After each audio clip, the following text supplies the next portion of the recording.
Vivo X300 FE আর Oppo find X9s দুটো ফোনই আমার হাতে রয়েছে আর দুটোই কিন্তু এই মুহূর্তে ট্রেন্ডিং ফোন আর দুটোর বাজেটই কিন্তু অলমোস্ট একই আর দুটোর ক্যামেরা পিক্সও কিন্তু অলমোস্ট এক।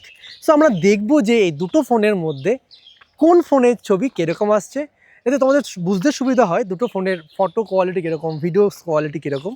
চলো দেখা যাক দুটো ফোনে ফটো কেমন আসছে, আমরা দেখব। তো আমরা কিন্তু দুটো ফোনেই পোর্ট্রেট মোডটা অন করে নিয়েছি। ওকে, এটাতে 1x আছে, আচ্ছা 1x থেকে এটা 24mm করে দিলাম, এটা 23mm আছে। ওকে, সো দুটোই পোর্ট্রেটে আছে, 1.4 দুটোই অ্যাপারচার আছে। ফটো ক্লিক করছি।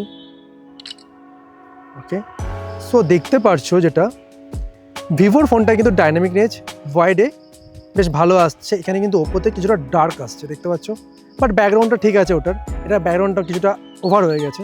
এবার আমরা 2x-এ আসবো, মানে 49mm এটাতে রয়েছে, এটাতে 35mm যেহেতু রয়েছে 50x-এ চলে আসছে। এটা আমি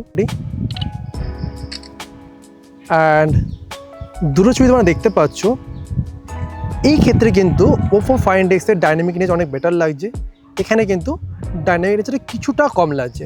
বা যদি ডিটেলের কথা বলি, ভিভো X300 FE-তে কিন্তু ডিটেল একটু বেশি ভালো লাগছে আমার, কিছুটা বেশি।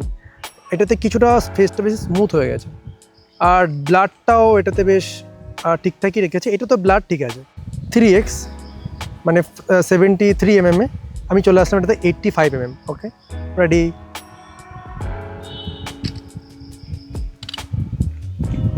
অ্যান্ড দেখতে পাচ্ছি দুটো ফোনের মধ্যে এখানে কিন্তু আমি দেখতে পাচ্ছি ওপো ফোনটায় ব্যাকগ্রাউন্ডটা বেশি ওভার হাইলাইট লাগছে, এটার কিন্তু ব্যাকগ্রাউন্ডটা অ্যান্ড ফ্রন্ট দুটোই কিন্তু ব্যালেন্স রয়েছে। তো ওভারঅল আমার কোথাও গিয়ে কিন্তু ভিভো X300 FE-র ফটো কিন্তু অনেকটা ন্যাচারাল লাগছে, এটাতে কোথাও গিয়ে একটু ওভার এক্সপোজ লাগছে। আর একটা যেটা আমি দেখলাম, এখানে কিন্তু আমি হাইয়েস্ট 85 অবধি কিন্তু জুম করতে পারছি পোর্ট্রেটে, বাট আমি কিন্তু ভিভোতে 100mm অবধি কিন্তু ফটো তুলতে পারছি। বাবা একটা তাকাই দিকে, স্মাইল।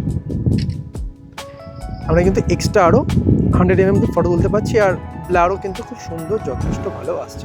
সো আমি যদি ভিডিওতে আসি, ভিডিওতে ওপো ফোনটাতে কিন্তু আমরা 4K 60fps অবধি হাইয়েস্ট পাচ্ছি, বাট ভিভো X300 FE-তে কিন্তু আমরা 8K 30fps পর্যন্ত শ্যুট করতে পারছি। সেখানে কিন্তু আমরা 4K 120fps-এ কিন্তু ভিডিও শ্যুট করতে পারছি ভিভো X300 FE-তে, বাট এখানে কিন্তু অনলি 60fps রয়েছে।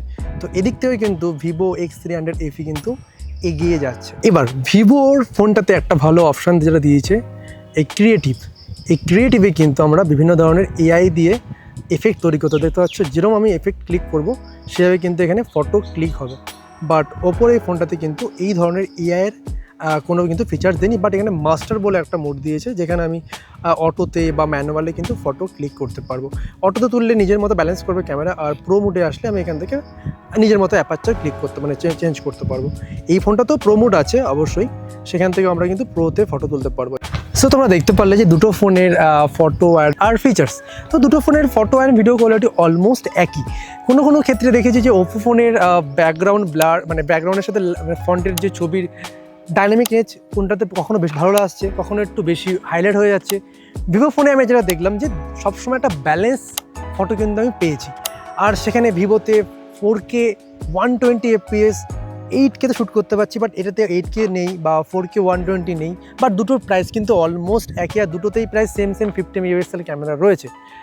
বাট এবার বলি যে তোমরা কোনটা নেবে। আমি যদি বলি আমার দিক থেকে কিন্তু ভিভো X300 FE-টা বেটার, এটাও বেটার। এবার তোমরা যেটা ভালো লাগে সেটা দেখতে পারো, বাট ওভারঅল বলবো যে ভিভো X300 FE-টা আমার কাছে ঠিকঠাক মনে হলো।